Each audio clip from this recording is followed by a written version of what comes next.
Hello everyone, कैसे हैं आप सभी। आज हम एक नया चैप्टर डिस्कस करेंगे। Chapter name is chemical bonding. In this chapter we are going to discuss about the formation of bonds और why do atoms combine. So the first thing in this chapter we are going to discuss is what is a molecule. Molecule क्या होता है? A group of atom existing together as one species and have some characteristics properties. जब group of atom एक साथ रहें और उनकी कुछ पर्टिकुलर स्पेसिफिक प्रॉपर्टीज हों, उसको हम क्या कहते हैं? मॉलिक्यूल। लाइक 3 ऑक्सीजन एटम अगर एक साथ रहते हैं तो वो क्या बनाएंगे? O2, O3 and O3 is ozone. और ये क्या है? ये एक molecule. HCl, 2 atoms exist together, this is also a molecule. So molecule क्या होता है? ग्रुप ऑफ एटम्स जो एक दूसरे के साथ एग्जिस्ट करते हैं और उनकी कुछ स्पेसिफिक कैरेक्टरिस्टिक प्रॉपर्टीज होती है। सेकेंड थिंग, अब ये जो मॉलिक्यूल्स में एटम्स हैं ये एक दूसरे के साथ अटैच कैसे हैं? Just because of the bond और chemical bond. What is a chemical bond? Next question. Force of attraction which holds the atom together within a molecule. एक मॉलिक्यूल में एटम्स को एक साथ रखने के लिए जो फोर्स रिस्पॉन्सिबल होता है उसको हम क्या कहते हैं? Chemical bond. Next one in this chapter, हमने अभी बताया आपको कि हम डिस्कस करेंगे कि एटम्स कंबाइन कैसे करते हैं। तो उनको उस क्वेश्चन को आंसर करने के लिए हम 4 अप्रोच डिस्कस करेंगे। The first approach is Kossel Lewis approach. Second one is VSEPR theory. VSEPR simply means valence shell electron pair repulsion theory. Next हम डिस्कस करेंगे, दोबारा देखिए इसका नाम, valence shell electron pair repulsion theory, VSEPR theory. Third हम जो approach discuss करेंगे वो है VBT. VBT is valence bond theory. Last one is MOT. MOT is molecular orbital theory. So ये 4 अप्रोचेस हमें इस चैप्टर में डिस्कस करनी है। हम डिस्कस करना स्टार्ट करेंगे फर्स्ट अप्रोच से, कोसल-लेविस अप्रोच। मॉलिक्यूल क्या है? ग्रुप ऑफ एटम जो एक साथ रहते हैं और उनकी कुछ कैरेक्टरिस्टिक्स प्रॉपर्टीज होती हैं। बॉन्ड, उस मॉलिक्यूल में एटम्स को जिसने एक साथ होल्ड करके रखा उसको हम कहेंगे बॉन्ड। 4 अप्रोच डिस्कस करनी है, Kossel Lewis approach, VSEPR theory, VBT and MOT. So let's start with the first approach, Kossel Lewis approach. As the name indicates, इस अप्रोच में 2 साइंटिस्ट ने काम किया, एक कोसल और दूसरे थे लेविस।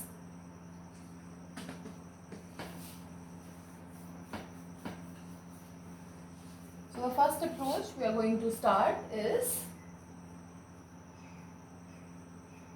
कोसल-लेविस अप्रोच। इस अप्रोच में कोसल और लेविस ने काम किया। कोसल जो थे उन्होंने खुद को इनऑर्गेनिक कंपाउंड्स के लिए बाउंड किया कि मैं इनऑर्गेनिक कंपाउंड्स में बॉन्ड कैसे बनता है और क्यों बनता है उसको स्टडी कर रहा हूँ। लेविस ने ऑर्गेनिक कंपाउंड्स को भी इंक्लूड किया। द फर्स्ट थिंग जो इन दोनों साइंटिस्ट ने की वो नोबल गैसेस को स्टडी किया।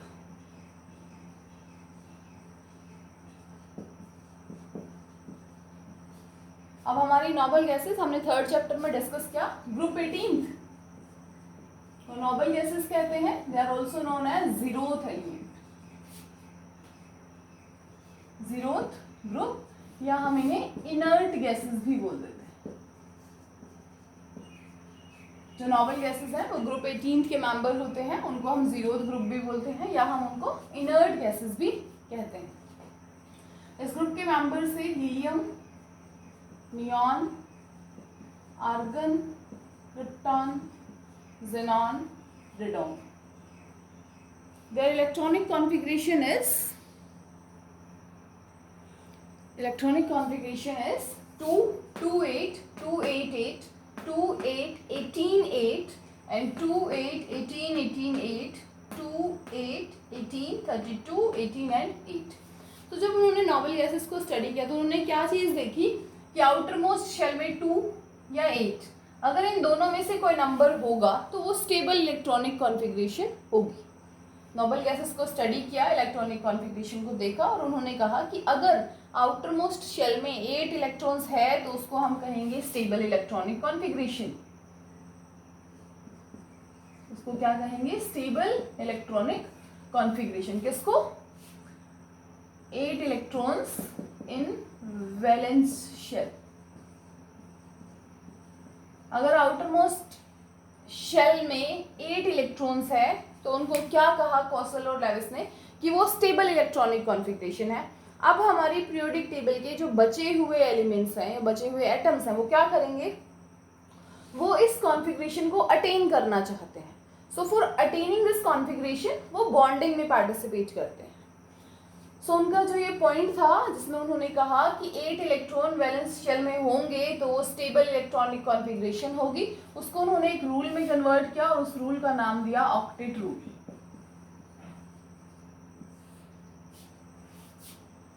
दोबारा देखिए, नोबल गैसेस हैं helium, neon, argon, krypton, xenon, radon. These are the atomic number 2, 10, 18, 36, 54, 86। यहाँ पे हमने नॉर्मल इलेक्ट्रॉनिक कॉन्फ़िगरेशन लिखा और जब नॉर्मल इलेक्ट्रॉनिक कॉन्फ़िगरेशन को लिखा गया तो उन्होंने एक चीज़ ऑब्जर्व की कि लास्ट में अगर 8 इलेक्ट्रॉन है तो जो स्टेबल कॉन्फ़िगरेशन है वो क्या होगी? स्टेबल होगी। उन्होंने उसको एक रूल में कन्वर्ट किया, ऑक्टेट रूल। ऑक्टेट रूल में उन्होंने क्या स्टेटमेंट दी? उन्होंने कहा if the element have 8 electrons in the valence shell तो वो क्या हो जाएगा? stable. So according to octet rule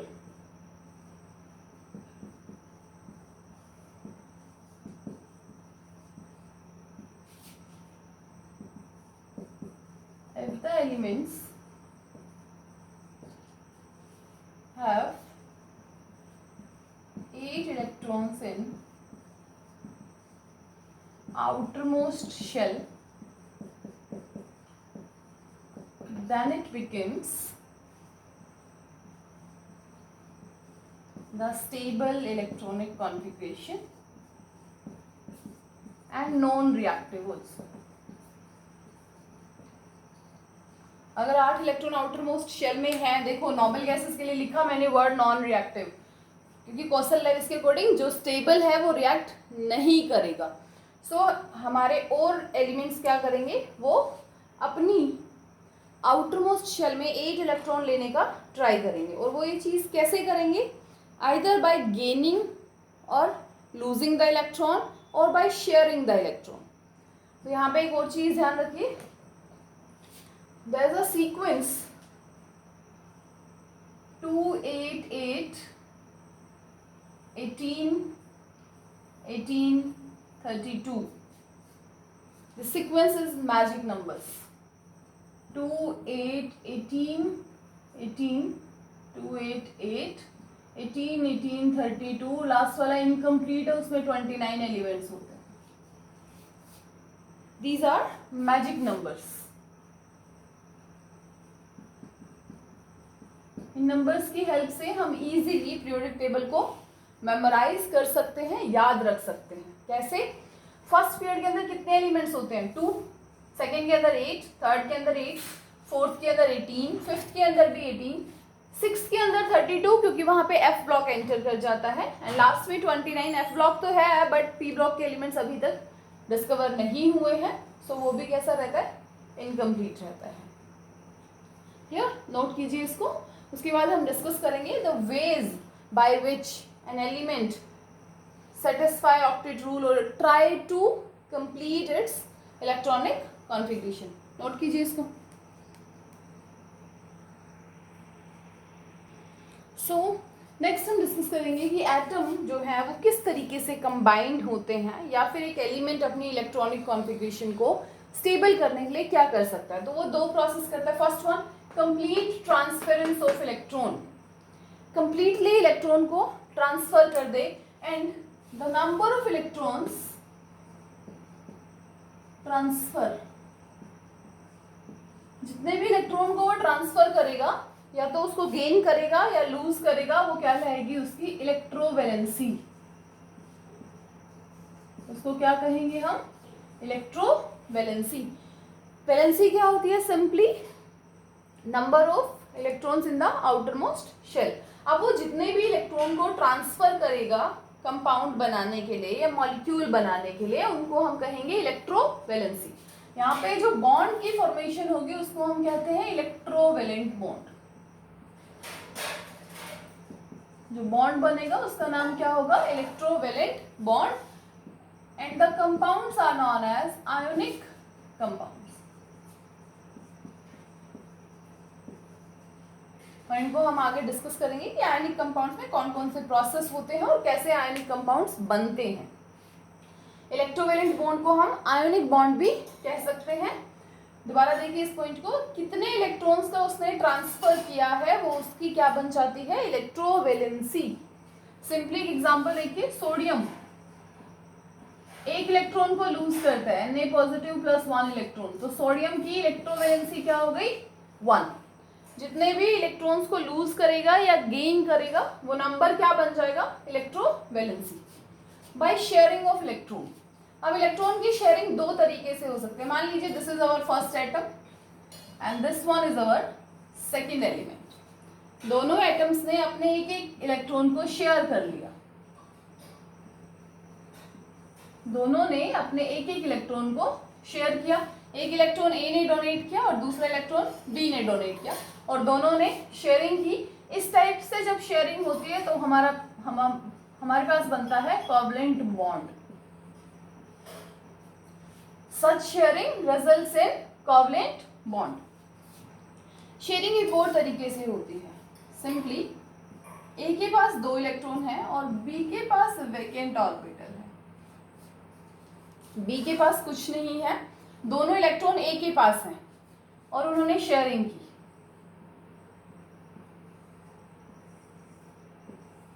यहाँ पे भी 2 इलेक्ट्रॉन शेयर हुए, पर दोनों को किसने डोनेट किया है, ए ने डोनेट किया। यहाँ पे दोनों ने अपना एक एक इलेक्ट्रॉन डोनेट किया था, यहाँ पे दोनों इलेक्ट्रॉन ए ने डोनेट किया है। सो सच डोनेशन और such bonding results in coordinate bond. इसको हम क्या कहेंगे, कोऑर्डिनेट बॉन्ड या फिर dative bond. This bond is known as coordinate bond और डेटिव बॉन्ड। क्लियर है कि हमारे एलिमेंट्स जो हैं वो स्टेबल इलेक्ट्रॉनिक कॉन्फ़िगरेशन किस तरीके से अटेन करेंगे, या तो वो कंप्लीट ट्रांसफरेंस ऑफ इलेक्ट्रॉन करेंगे या फिर वो शेयरिंग ऑफ इलेक्ट्रॉन करेंगे। अब कंप्लीट ट्रांसफर के तो 2 ही केसेस हैं, या तो इलेक्ट्रॉन को गेन करेगा या इलेक्ट्रॉन को लूज करेगा। तो वहां पे जितने इलेक्ट्रॉन्स को उसने गेन किया या जितने इलेक्ट्रॉन्स को वो लूज कर रहा है उसको हम कहेंगे इलेक्ट्रोवेलेंसी। यहाँ पे जो बॉन्ड बनेगा वो इलेक्ट्रोवेलेंट बॉन्ड बनेगा, जो कंपाउंड फॉर्म होंगे वो आयनिक कंपाउंड्स बनेंगे। शेयरिंग ऑफ इलेक्ट्रॉन में 2 केसेस है। फर्स्ट वन, दोनों एटम्स अपना एक एक इलेक्ट्रॉन शेयर करें, या एक से ज्यादा भी कर सकते हैं, बट दोनों शेयर करें। द इंपॉर्टेंट पॉइंट इज दोनों ने अपना कंट्रीब्यूशन दिया तो बॉन्ड बना कोवलेंट बॉन्ड। अगर बॉन्डिंग कुछ इस तरीके से है, शेयरिंग कुछ इस तरीके से है कि एक ने अपने 2 इलेक्ट्रॉन शेयर किए और दूसरे के पास वैकेंट ऑर्बिटल था, इलेक्ट्रॉन्स नहीं थे, तो उसको हम क्या कहेंगे, कोऑर्डिनेट बॉन्ड। नोट कीजिए इसको, फिर आगे डिस्कस करते हैं। नेक्स्ट हम डिस्कस करेंगे अबाउट लेविस ने एक representation the electron dot model, या हम बोल सकते हैं इलेक्ट्रॉन डॉट स्ट्रक्चर। इन स्ट्रक्चर में लेविस ने क्या किया, उन्होंने वैलेंस इलेक्ट्रॉन्स को डॉट्स की फॉर्म में रिप्रेजेंट किया। जैसे हाइड्रोजन का वैलेंस इलेक्ट्रॉन 1 तो 1 डॉट, हीलियम के पास वैलेंस इलेक्ट्रॉन 2, ये तो फुली फिल्ड है। या हम बोल सकते हैं एक और चीज, जब हमने ऑक्टेट रूल डिस्कस किया था तो हमने बोला वैलेंस शेल में 8 इलेक्ट्रॉन वो स्टेबल, हीलियम जो है उसकी वैलेंस शेल में 2 इलेक्ट्रॉन थे, तो वो अपना डुप्लेट कंप्लीट करता है, not octet. Clear? Next one, lithium 1 2 3, beryllium 1 2 3 4, next one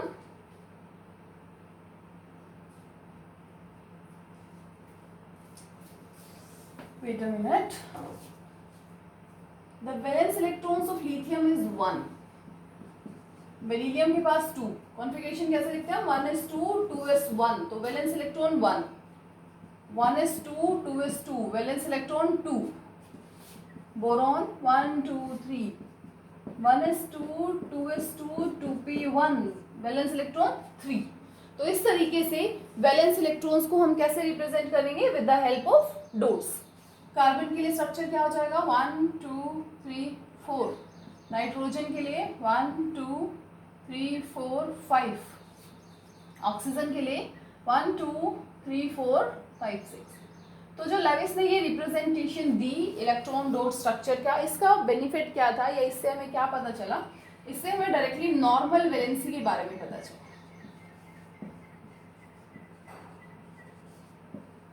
और नॉर्मल वैलेंसी को कैसे डिफाइन किया गया? With the help of these dot structures.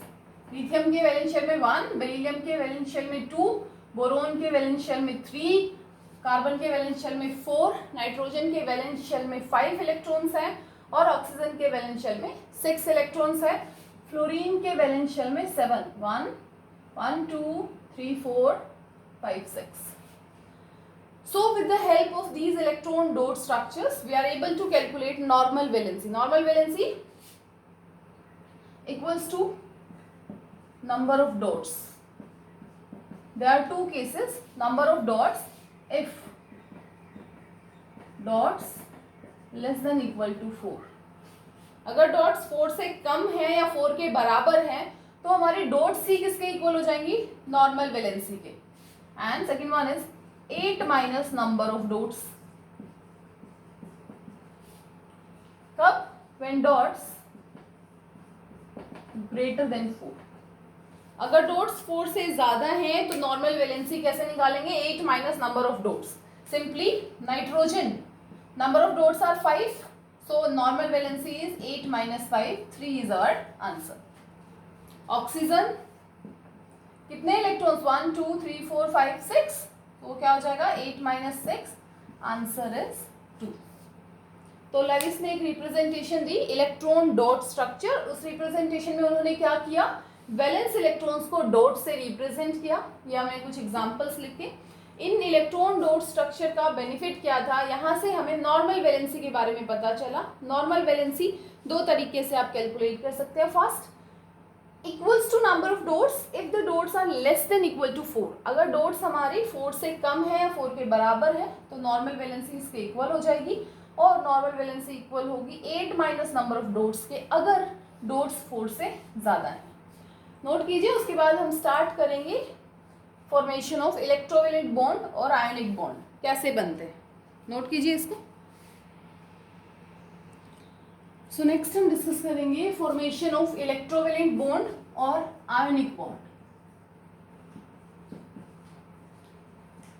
These bonds are formed by complete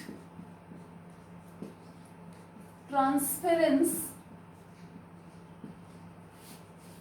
of electrons. Electrons का कंप्लीट ट्रांसफर हो, either gain हो loss हो। देखो कैसे, एक एटम है हमारे पास, उसने एक इलेक्ट्रॉन को कंप्लीटली लूज कर दिया, loss of electron. B atom gain this electron at form B negative. In this step क्या हो रहा है? Gain of electron. In one step loss of electron, in another step gain of electron. Now in between this positive and this negative there is attraction and this attraction is known as electrostatic attraction. इसको हम क्या कहेंगे?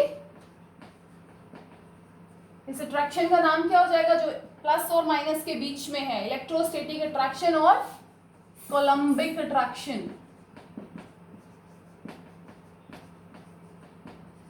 या तो हम इसको कहेंगे electrostatic attraction या इसका नाम हो जाएगा coulombic attraction. Attraction between oppositely charged ions is known as electrostatic attraction और coulombic attraction between oppositely charged ions. और यहाँ पे जब ये अट्रैक्शन होती है तो कंपाउंड बनेंगे आयोनिक कंपाउंड। और ये जो गेन और लॉस हुआ ये क्यों हुआ? ताकि ये नोबल गैस इलेक्ट्रॉनिक कॉन्फ़िगरेशन को अटेन कर सके। देखिए एक example, sodium 281 loses 1 electron and attain noble gas configuration. एक इलेक्ट्रॉन को लूज करके नोबल गैस कॉन्फ़िगरेशन को अटेन कर लिया, this is noble gas configuration, या हम बोलेंगे stable electronic configuration. On the other hand, chlorine 287 gain this electron and convert into Cl negative, which is 288, and 288 again noble gas configuration or stable electronic configuration. Now जो octet rule के बाद हमने एक statement बोली कि atom जो है ना वो क्या करेंगे, स्टेबल इलेक्ट्रॉनिक कॉन्फ़िगरेशन को अटेन करने की कोशिश करते हैं. तो वो अटेन कैसे कर सकते हैं, या तो गेन ऑफ इलेक्ट्रॉन करके, या लॉस ऑफ इलेक्ट्रॉन करके, या शेयर करके. Now there is attraction in between Na positive and Cl negative, Na positive and Cl negative, and this attraction is electrovalent bond और ionic bond. The important part is जब यहाँ पे ions में attraction हो रही है ना, वो किसी भी डायरेक्शन से हो सकती है. तो हम बोलेंगे कि जो हमारे आयोनिक बॉन्ड हैं वो नॉन डायरेक्शनल नेचर के होते हैं. Ionic bond are non directional in nature, उनकी डायरेक्शन फिक्स नहीं है, वो किसी भी डायरेक्शन से कंबाइन कर सकते हैं. क्लियर? एक और एग्जांपल देखते हैं.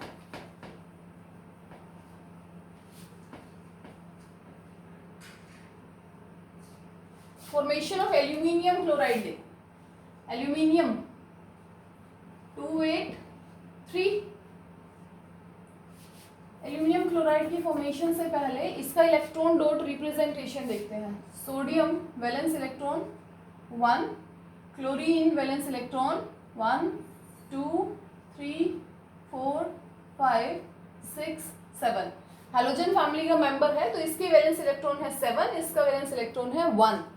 This valence electron transfer to chlorine, they convert into Na positive and Cl negative. Electron dot structure है, ये भी आपको याद होना चाहिए. Na पॉजिटिव, इसके पास अब वैलेंस इलेक्ट्रॉन नहीं है और इसके पास 1 2 3 4 5 6 7 8, इसीलिए इस पे कैसा चार्ज, नेगेटिव चार्ज. जब भी इलेक्ट्रॉन डॉट स्ट्रक्चर पूछे तो इलेक्ट्रॉन को डॉट की फॉर्म में आपको रिप्रेजेंट करके दिखाना है. Next one is formation of aluminium chloride. Aluminium is 283. तो क्या करेगा, स्टेबल होने के लिए 3 इलेक्ट्रॉन्स को लूज करेगा. एक और चीज देखिए, जितने इलेक्ट्रॉन्स को लूज करेगा उतना ही उस पीसेस पे क्या आएगा, चार्ज आएगा. सो एल्यूमिनियम की कॉन्फ़िगरेशन क्या हो गई अब, 2-8, stable electronic configuration. On the other hand फिर से क्लोरीन है हमारे पास, एक इलेक्ट्रॉन को एक क्लोरीन ने गेन किया और वो कन्वर्ट हो गया Cl नेगेटिव में, एक स्टेबल इलेक्ट्रॉनिक कॉन्फ़िगरेशन हो गई. सो एल्यूमिनियम +3 से जो 3 इलेक्ट्रॉन रिलीज हुए उनको कौन गेन करेगा, 3 chlorine. So aluminium +3 and 3 Cl negative, इनके बीच में जो फोर्स ऑफ अट्रैक्शन होगा उसको हम कहेंगे इलेक्ट्रोवैलेंट बॉन्ड और आयोनिक बॉन्ड. इसका इलेक्ट्रॉन डॉट रिप्रेजेंटेशन देखिए. एल्यूमिनियम के वैलेंस शेल में 3 इलेक्ट्रॉन है, 1 2 3, और ये अपने इलेक्ट्रॉन्स को डोनेट कर रहे हैं chlorine. Donation donation and donation. इस डोनेशन के बाद सभी का electronic configuration, stable electronic configuration attain करने का एम क्या हो गया, कंप्लीट हो गया. सो दिस इज इलेक्ट्रोवैलेंट बॉन्ड और आयोनिक बॉन्ड. नेक्स्ट हम डिस्कस करेंगे कि कौन कौन से फैक्टर इन बॉन्ड्स की फॉर्मेशन को गवर्न करते हैं. लिखो इसको. नेक्स्ट हम डिस्कस करेंगे about the factors which govern the electrovalent bond. First factor क्या है, हमने देखा formation of positive ion, formation of positive ion जिसको हम कह सकते हैं कैटायन. और पॉजिटिव आयन की फॉर्मेशन में हम डिस्कस करेंगे आयोनाइजेशन एंथैल्पी। यहाँ पे हम डिस्कस करेंगे अबाउट आयोनाइजेशन एंथैल्पी। सेकेंड हम देखेंगे formation of अनायन,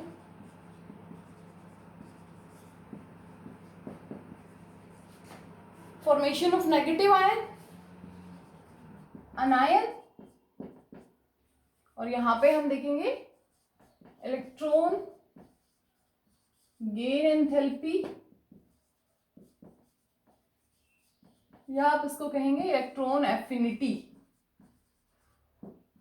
electron gain enthalpy और electron affinity.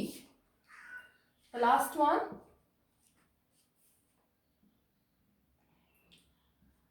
Force by which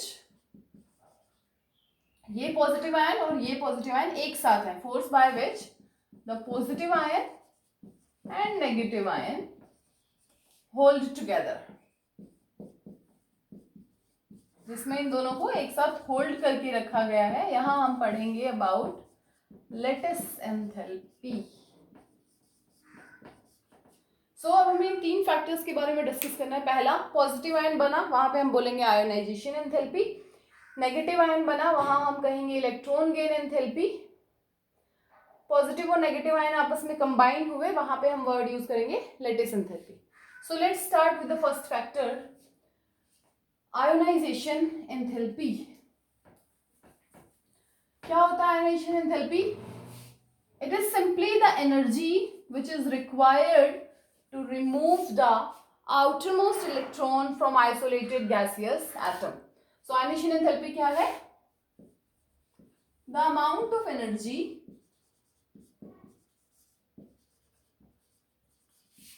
required to remove the outermost electron, इतना अमाउंट एनर्जी का जो हमें आउटर मोस्ट इलेक्ट्रॉन को रिमूव करने के लिए चाहिए, कहां से? From isolated, isolated means single, अकेला, फ्रॉम आइसोलेटेड गैसियस एटम। एक आइसोलेटेड गैसियस एटम से इलेक्ट्रॉन को बाहर निकालने के लिए हमें जितनी एनर्जी की जरूरत होगी, वो एनर्जी क्या कहलाएगी? हमारी आयोनाइजेशन एंथैल्पी। सिंपली देखो, सोडियम 281, तो यहां से एक इलेक्ट्रॉन को बाहर निकालने के लिए जितनी भी एनर्जी लगेगी, वो एनर्जी क्या कहलाएगी? Ionization enthalpy. और वो एनर्जी क्यों लग रही है? क्योंकि सोडियम के न्यूक्लियस का कम ही सही पर अट्रैक्शन तो है इस इलेक्ट्रॉन के साथ। इस अट्रैक्शन को ब्रेक डाउन करने के लिए जितनी एनर्जी आपको चाहिए, उसको आप क्या कहेंगे? Ionization enthalpy. क्लियर है? Amount of energy required to remove the outermost electron from isolated gaseous atom. So ionization enthalpy का कंसेप्ट क्लियर है? एक आइसोलेटेड गैसियस एटम से, गैसियस फॉर्म से आपको इलेक्ट्रॉन को बाहर निकालना है। जब आप उस इलेक्ट्रॉन को बाहर निकालेंगे, you have to put some energy to overcome this force of attraction जो न्यूक्लियस और आउटरमोस्ट इलेक्ट्रॉन के बीच में है, उसको आप कहेंगे आयोनाइजेशन एंथैल्पी। अब आयोनाइजेशन एंथैल्पी से रिलेटेड कुछ फैक्ट्स हैं जो देखने हैं आपको। देखिए, एक स्टेबल इलेक्ट्रॉनिक कॉन्फ़िगरेशन से इलेक्ट्रॉन का जो रिमूवल है वो डिफिकल्ट होता है। जो इलेक्ट्रॉनिक कॉन्फ़िगरेशन स्टेबल है, वहां से आप इलेक्ट्रॉन को रिमूव करेंगे तो वो डिफिकल्ट होगा, वहां पे आप इजीली रिमूव नहीं कर सकते। You have to supply a lot of energy for the removal of electron. Second, ionization enthalpy 2 is always greater than ionization enthalpy 1। इनको हम कहते हैं सक्सेसिव आयोनाइजेशन एंथैल्पी। पहले एक इलेक्ट्रॉन निकाला, फिर दूसरा इलेक्ट्रॉन निकाला, तो आयोनाइजेशन एंथैल्पी 2। जैसे मैग्नीशियम 282 है, वैलेंस शेल में 2 इलेक्ट्रॉन है, एक इलेक्ट्रॉन को बाहर निकाला, -1 इलेक्ट्रॉन, जितनी भी एनर्जी लगी उसको हम कहेंगे आयनाइजेशन एंथैल्पी 1, और वो कन्वर्ट हो गया Mg1 में 281। वापस से एक इलेक्ट्रॉन को बाहर निकाला और वो किसमें कन्वर्ट हो गया Mg, नहीं, दिस इज आयनाइजेशन एंथैल्पी 2, और ये किसमें कन्वर्ट हो गया Mg+2 में। तो जब इलेक्ट्रॉन्स का सक्सेसिव रिमूवल होता है तो आपको एनर्जी हर एक स्टेप में ज्यादा चाहिए होती है। फर्स्ट में अगर कम चाहिए होती है, जितनी भी है फर्स्ट में, सेकंड में हमेशा उससे ज्यादा आयनाइजेशन एंथैल्पी की आपको जरूरत होगी। So ionization enthalpy 2 is always greater than 1, और इसका रीजन हमने थर्ड चैप्टर में भी एक्सप्लेन किया है, दोबारा सुन लीजिए। एक इलेक्ट्रॉन के बाहर निकलने के बाद यहाँ पे जो है न्यूक्लियर पावर ज्यादा है, न्यूक्लियर अट्रैक्शन इंक्रीज हो गई है। अब इलेक्ट्रॉन काउंट कम हो गया, न्यूक्लियस की अट्रैक्शन इंक्रीज हो गई है, तो अब इलेक्ट्रॉन को बाहर निकालने के लिए ज्यादा एनर्जी लगानी होगी, एज सिंपल एज दैट। क्योंकि न्यूक्लियस की अगर अट्रैक्शन इंक्रीज हो गई तो अब इस इलेक्ट्रॉन को वो टाइटली होल्ड करके रखेगा, and you have to supply more energy for the removal. Clear? इस पॉइंट को देख लीजिए। स्टेबल इलेक्ट्रॉनिक कॉन्फ़िगरेशन में जब हम इलेक्ट्रॉन निकालते हैं तो हमें ज्यादा एनर्जी सप्लाई करनी होती है। Let us take the example of second period. जब हम सेकेंड पीरियड में जाते हैं, we start from lithium, beryllium, boron, carbon, nitrogen, oxygen, fluorine, 2 3 4 5 6 7 8। कुछ मिसिंग है?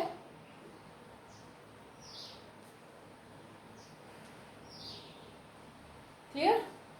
सो हम कॉन्फ़िगरेशन कैसे लिखते हैं इनकी? आई थिंक कुछ मिसिंग है। Neon is here, okay. 6 p block and 2 s block के मेंबर्स हैं। सो लिथियम की कॉन्फ़िगरेशन होती है 1s2 2s1, बेरिलियम की है 1s2 2s2, बोरोन की है 1s2 2s2 2p1। सो 2s2 फुली फिल्ड,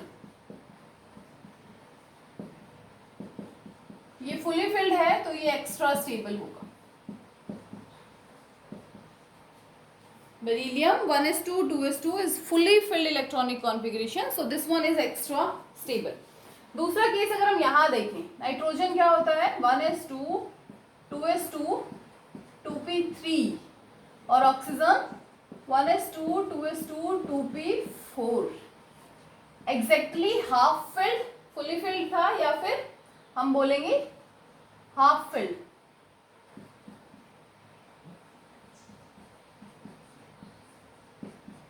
तो ये भी क्या होगा, ज्यादा स्टेबल होगा। एग्जैक्टली हाफ फिल्ड हो या फुली फिल्ड हो, इलेक्ट्रॉनिक कॉन्फ़िगरेशन स्टेबल होती है। रीजन इज सिमेट्री और exchange energy. Now the point is when we move from left to right, atomic size decrease करता है। जब आप लेफ्ट से, इस एंड से इस तरफ जाते हो फ्लोरीन तक, तो एटॉमिक साइज डिक्रीज करता है। क्यों डिक्रीज करता है? क्योंकि Z इफेक्टिव इंक्रीज होता है। Z इफेक्टिव मतलब न्यूक्लियस की पावर इंक्रीज होती है। अब न्यूक्लियस की पावर ऑक्सीजन में ज्यादा है नाइट्रोजन से, तो ज्यादा पावर के लिए ज्यादा एनर्जी चाहिए इलेक्ट्रॉन को बाहर निकालने के लिए। बट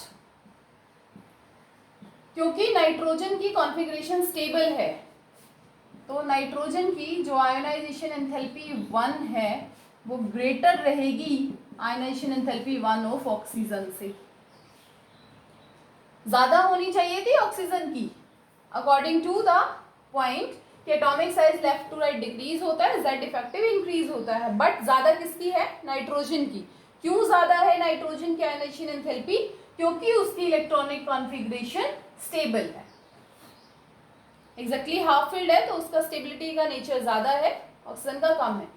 एक इलेक्ट्रॉन के लूज के बाद नाइट्रोजन कन्वर्ट हुआ 1s2 2s2 2p2 में। एक इलेक्ट्रॉन तो बाहर चला गया इसका, ऑक्सीजन का एक इलेक्ट्रॉन बाहर गया, 1s2 2s2 2p3 बन गया। ये कॉन्फ़िगरेशन है एक इलेक्ट्रॉन के लॉस के बाद। अब देखो, अब इसकी एग्जैक्टली हाफ फिल्ड हो गई, और ये क्या हो गया 2p2, सिंपल। तो हम बोल सकते हैं ionisation enthalpy second of nitrogen is less than ionisation enthalpy second of oxygen. तो फर्स्ट आयनाइजेशन एंथैल्पी तो नाइट्रोजन की ज्यादा होती है क्योंकि क्या है एग्जैक्टली हाफ फिल्ड है, और सेकेंड आयनाइजेशन एंथैल्पी ऑक्सीजन की ज्यादा होती है क्योंकि एक इलेक्ट्रॉन को लूज करने के बाद उसकी कॉन्फ़िगरेशन क्या हो गई, स्टेबल हो गई। So this is ionisation enthalpy. क्या होती है ionisation enthalpy? Outermost electron को रिमूव करने के लिए हमें जितनी एनर्जी सप्लाई करनी होती है उसको हम कहेंगे आयनाइजेशन एंथैल्पी। अगर हम बात करें लेफ्ट टू राइट पीरियड में तो नोबल गैसेस की आयनाइजेशन एंथैल्पी हाईएस्ट होती है। क्यों होती है हाईएस्ट? क्योंकि इनकी इलेक्ट्रॉनिक कॉन्फ़िगरेशन स्टेबल है, यहाँ से इलेक्ट्रॉन को निकालना डिफिकल्ट है। एक्सेप्शन समझ आया, जहाँ पे इलेक्ट्रॉनिक कॉन्फ़िगरेशन स्टेबल हो जाएगी वो अपने नॉर्मल ट्रेंड से अपोजिट तरीके से बिहेव करेगी। दिस इज इलेक्ट्रोवैलेंट बॉन्ड में हमने पहला फैक्टर डिस्कस किया, formation of positive ion, ionisation enthalpy. यहाँ तक पढ़ के आइए, नेक्स्ट फैक्टर हम नेक्स्ट लेक्चर में डिस्कस करेंगे।